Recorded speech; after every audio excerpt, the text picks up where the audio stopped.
Les pistes d'atterrissage sont le talon d'Achille de l'aviation. Durant les années 50 et 60, la tension monte entre les deux superpuissances de la guerre froide et chaque camp redoute de perdre ses bases aériennes lors d'une attaque éclair. Une nouvelle solution est alors envisagée. Si les pistes d'atterrissage posent problème, peut-on essayer de s'en passer? Dès lors, la course au décollage vertical est lancée. Une quête qui donnera naissance à des appareils parmi les plus étranges de l'histoire de l'aéronautique.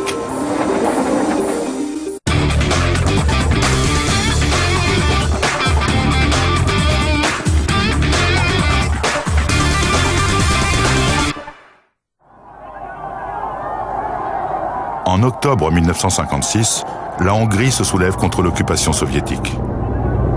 Dans le ciel de Budapest, des MiG-15 de l'armée hongroise passent à l'attaque, transformant la ville en énorme champ de bataille. Des chars et des hélicoptères soviétiques sont détruits. Depuis la fin de la Seconde Guerre mondiale, c'est la première fois que des appareils de l'armée rouge sont abattus au combat. Les soviétiques reprennent cependant très vite l'avantage. Ils pilonnent les aérodromes hongrois et écrasent l'insurrection. Oubliée depuis longtemps, cette guerre aérienne aura pourtant des conséquences majeures sur la stratégie de l'OTAN. L'une des principales difficultés pour l'OTAN dans les années 50, c'était la montée en puissance de l'armée soviétique. Il y avait un risque que nos bases aériennes ne soient plus utilisables si elles étaient détruites dès le début du conflit. Quand l'Union soviétique a envahi la Hongrie en 1956, les bases aériennes hongroises ont été immédiatement détruites. Le décollage vertical est donc une solution de remplacement quand il n'y a plus de pistes d'envol. En conséquence, l'Alliance occidentale s'est intéressée de près aux appareils à décollage et atterrissage vertical. Par exemple, des F-100 ou F-104 ont été lancés à partir de plateformes, avec des fusées, de sorte qu'ils n'avaient pas besoin d'une piste pour décoller. L'Allemagne nazie a joué un rôle pionnier dans le domaine du décollage vertical.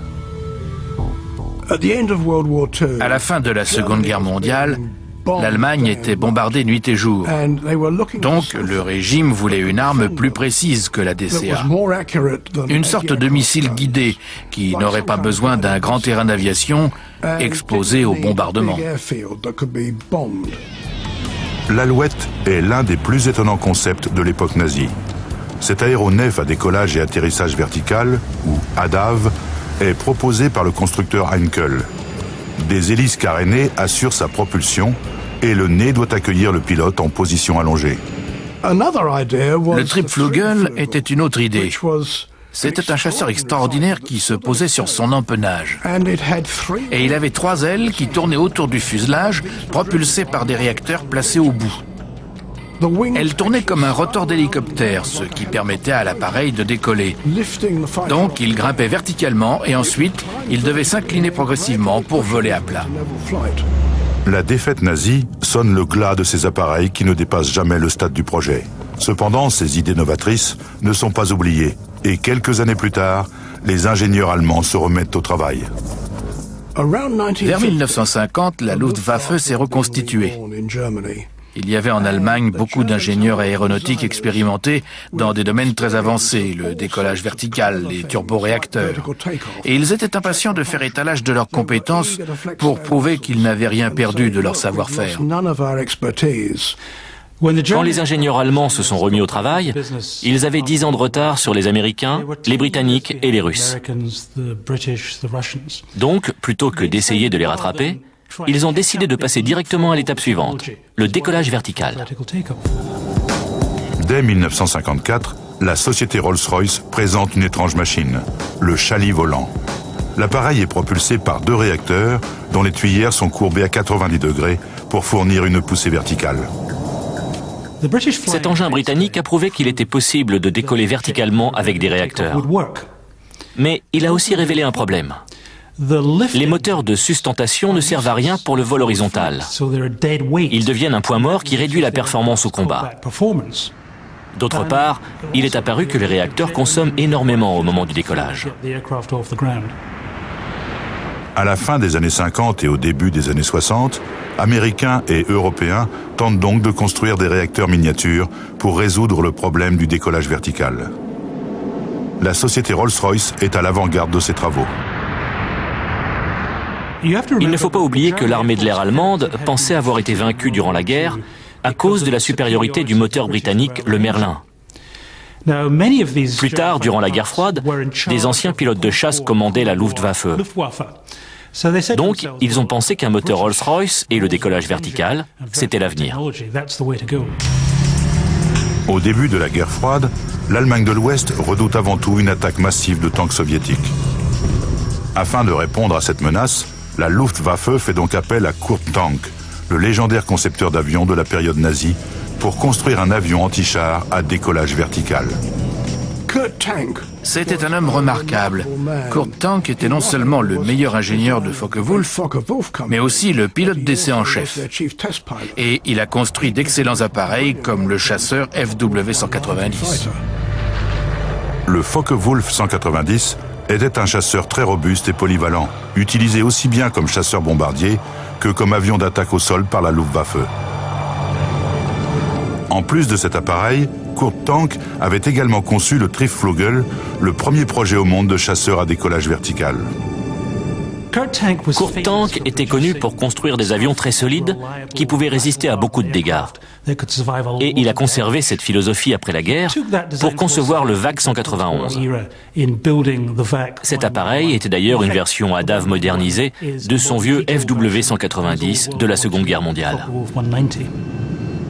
Pour décoller, le VAC 191 utilise deux moteurs de sustentation Rolls-Royce. Le premier est monté juste derrière le cockpit et le second derrière l'aile. Un troisième réacteur, plus puissant, sert à la propulsion. Cet appareil a éveillé beaucoup d'intérêt pour son potentiel en tant que chasseur supersonique. Dans l'après-guerre, il y a eu beaucoup de projets d'ADAV fantaisistes. Mais le VAC 191 était un appareil magnifique, qui marchait très bien. Pour couvrir ces nouveaux avions d'attaque au sol, les VAC 191, la Luftwaffe a désormais besoin d'un intercepteur à décollage vertical. De nouveau, c'est un légendaire concepteur d'avions de la période nazie qui est sollicité. Willy Messerschmitt, le père du ME-262, premier chasseur à réaction opérationnelle. Cependant, Messerschmitt est en désaccord avec l'approche adoptée par son vieux rival Kurt Tank. Il pense en effet que les moteurs de sustentation Rolls-Royce ne constituent pas une bonne solution. C'était un grand spécialiste du combat aérien. Et il savait que c'était une perte de temps d'équiper un chasseur avec des moteurs inutiles. Mais il avait des idées originales. Et il a trouvé une solution. La solution de Willy Messerschmitt est simple. Il propose d'utiliser les mêmes moteurs pour la sustentation et la propulsion. Si les réacteurs sont montés au bout des ailes, il suffit en effet de les faire pivoter à 90 degrés pour remplir les deux fonctions. Lors du décollage, les moteurs sont orientés vers le bas, puis ils tournent pour propulser l'avion durant le vol à plat. Une configuration qui permet d'éliminer complètement le poids des moteurs de sustentation. Willy Messerschmitt commence donc à travailler à un nouveau concept de chasseur à décollage vertical, incorporant l'idée des réacteurs pivotants. Le projet est baptisé VJ-101, V pour vertical et J pour Jagdflieger, soit chasseur en allemand. Ce nouveau Messerschmitt est le successeur des ME-109 et ME-262 de la Seconde Guerre mondiale. Pourtant, il a aussi une ascendance américaine. Afin d'accélérer le développement, Messerschmitt a utilisé le fuselage du F-104 Starfighter américain qu'il construisait déjà pour la Luftwaffe. Et en fait, son VJ-101 est un Starfighter à décollage vertical. Le premier vol d'essai du VJ-101 a lieu le 10 avril 1963. Le VJ-101 CX-1 avait deux réacteurs dans le fuselage et deux fuseaux-réacteurs montés au bout des ailes. Ceux-ci pouvaient pivoter de façon à pousser vers le bas pour la sustentation ou vers l'arrière pour la propulsion.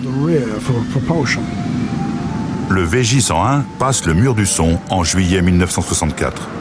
C'est alors le premier ADAV à franchir cette barrière et l'armée américaine exprime son intérêt.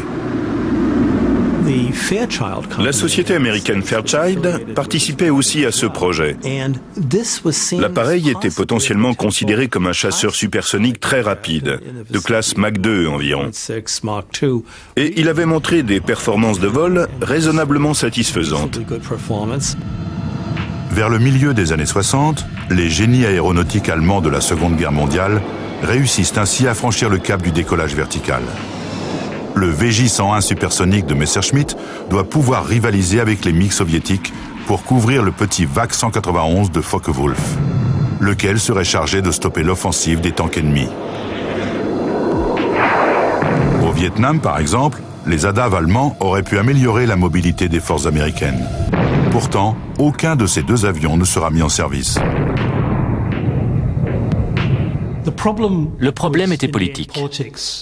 Le décollage vertical était au point, mais l'Allemagne ne pouvait pas construire ses avions seuls. Il fallait que d'autres pays en achètent. Or, les autres pays ne voulaient pas d'appareils allemands. Ils voulaient construire leur propre appareil. Cédant à la pression politique et économique, le gouvernement ouest-allemand abandonne ainsi ces deux incroyables projets. Oubliés du monde, les derniers appareils de Willy Messerschmitt et Kurt Tank sont aujourd'hui exposés dans des musées. L'inconvénient, c'est que l'OTAN s'est trouvée forcée de continuer à utiliser de longues pistes d'atterrissage.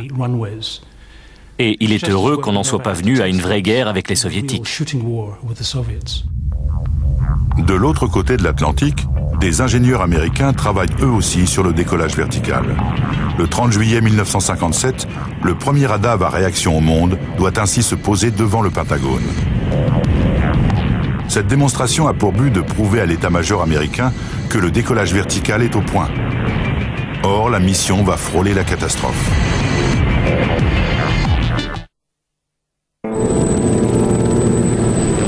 Après la Seconde Guerre mondiale, les ingénieurs européens ont beaucoup travaillé sur le décollage vertical. L'armée américaine, elle, s'est plutôt concentrée sur les hélicoptères. Or, ces appareils ont un défaut important. Le problème des hélicoptères, c'est qu'ils ont une limite de vitesse. Ils ne peuvent pas dépasser les 200 km/h en raison d'un phénomène qu'on appelle le décrochage en pale reculante. Lorsqu'un hélicoptère est en vol, ses pales en rotation rencontrent l'air à des vitesses différentes. En effet, tandis qu'une pale s'éloigne, l'autre avance. Or, si un hélicoptère vole trop vite, les filets d'air peuvent dépasser la pale reculante. Celle-ci perd alors de la portance et l'appareil décroche au risque de s'écraser. Les trois branches des forces armées américaines vont donc tenter l'impossible, combiner le décollage vertical avec la rapidité nécessaire au combat. Les États-Unis ont fait une tentative dans le domaine du décollage vertical, principalement en raison de la volonté de la marine d'élargir la base du soutien aérien. De sorte que même des bateaux qui n'étaient pas classifiés comme porte-avions puissent se protéger avec des espèces d'intercepteurs. Cette idée va mener au développement d'un appareil novateur simplement appelé Pogo. Le concept du Pogo ressemble beaucoup au premier projet de décollage vertical des nazis. L'appareil se pose sur son empennage avec une grosse hélice devant pour décoller et ensuite il bascule pour voler comme un avion normal. J'ai collaboré à ce projet dès le début, avant même que l'appareil ne soit construit. Et le pilote du Pogo, c'était J.F. Skitz Coleman. C'était un très bon pilote, un ancien marine. Mais il avait été engagé comme ingénieur d'essai parce qu'il n'y avait pas de travail comme pilote à ce moment-là. Ensuite, Sam Shannon, le directeur de la recherche aéronautique, a dit « Je ne piloterai pas le Pogo. Qui veut s'en charger ?» Et là, Skitz Coleman a levé la main. En 1954, Skitz Coleman devient le premier pilote de l'histoire à décoller et atterrir avec un ADAV qui n'est pas un hélicoptère. Le Pogo n'en présente pas moins de nombreux défauts. Dans un hélicoptère, on a un manche et il suffit de le bouger si on veut aller à droite, à gauche ou s'incliner à 45 degrés. Avec le Pogo, c'était impossible. Le pilote ne pouvait pas voir le sol à l'atterrissage. C'était dans son dos. Donc ça peut marcher dans des conditions de test, mais pas au combat. Skitz Coleman est en fait l'un des rares pilotes capables de maîtriser l'appareil. On avait des inquiétudes pour la visibilité avant même les premiers essais de vol. Mais Skitz Coleman avait fait environ 50 heures d'entraînement dans la soufflerie du centre de recherche Ames de la NASA. Et c'est grâce à cet entraînement qu'il a pu faire du surplace avec cet appareil.